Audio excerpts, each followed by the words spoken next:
This one got me curious because it comes in such a tiny box. I mean, look at it compared to a box of matches. This is the Sonoff Smart Switch, and if you want a smart home, you need it. No, actually you need several of these. This one is a single channel switch, which just means that it only supports one gadget. There is a wire that comes out the right side of the little box, and it's the Wi-Fi antenna that connects the little guy to the internet. Next to the Sonoff logo is a button that you can use to reset the smart switch, and it also has a tiny LED behind the switch which shows you the status of the switch. We'll get into that in a minute. At the bottom we've got 6 contacts that will be handling a single gadget. So what will all these connections be for? From the left we have 2 terminals labeled N-in. These are inputs for the neutral wires from the mains. Next up is the 2 live terminals. One is a live input from the mains into the smart switch, then the other is a live out from the smart switch to the gadget you want to power.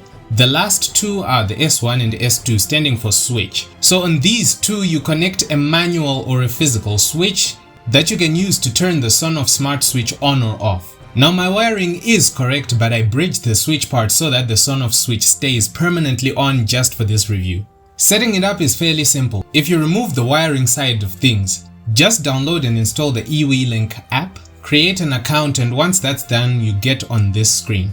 Next up, ensure that the smart switch is all wired up and powered on. You should see a blue blinking light like this one right here.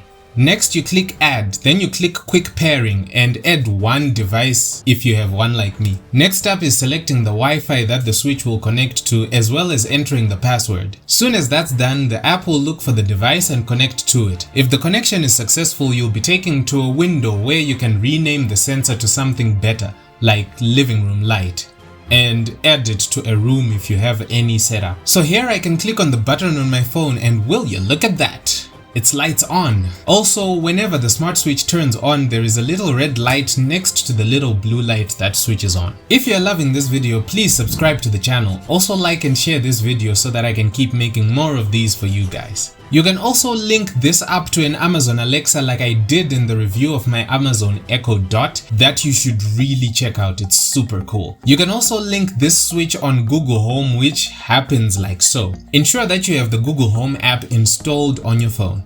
In the eWeLink app, click on the profile button, then click on the Google Assistant button.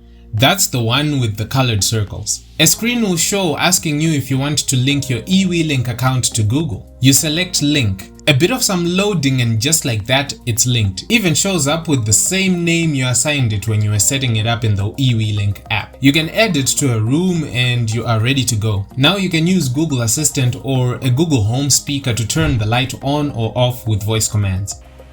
Hey Google, turn on living room light. Sure, turning the living room light on. Hey Google, turn off living room light. Sure, turning off the living room light. I just connected a light to it so that I don't have to get out of bed when I need to switch the light off, but that's not what it's limited to. After all, it is just a switch, so you can hook it up to maybe your plot's irrigation pumps, or your geyser, or your kettle, or your garage door, or your gate or garden sprinklers, and you can turn them on and off wherever you are, home and away. But it's obviously not perfect, and here are a couple of spanners that are in the works. The wiring for this switch is pretty complex if you're thinking of doing it yourself, unless if you're familiar with circuit diagrams.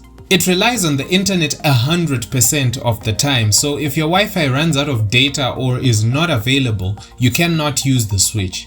They should have had a failsafe that doesn't require internet like Bluetooth. It may be a bit finicky, but that also works in its favor. For example, since it's pretty much a switch, you can use it on any electronic device you can think of.